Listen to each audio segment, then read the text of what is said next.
amayi ndi abambo kwina kulikonse kumene muli.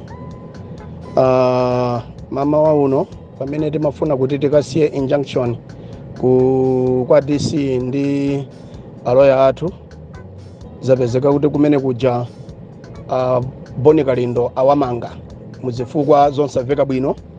Ndetu kufuna tilengeze kwa Malawi onse kwina kulikonse kumene muli, aboni Kalindo amangidwa. Tikupemphani Amalawi be calm, koma zifukwa zimene amangidwira sizikumveka mchere wina uliwonse, koma tikudziwa kuti zifukwazi ndi chifukwa cha mademowa.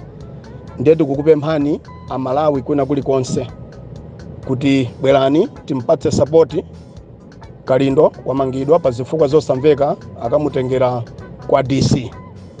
Please. Tikuita na Malawi kwina kulikonse kumene muli.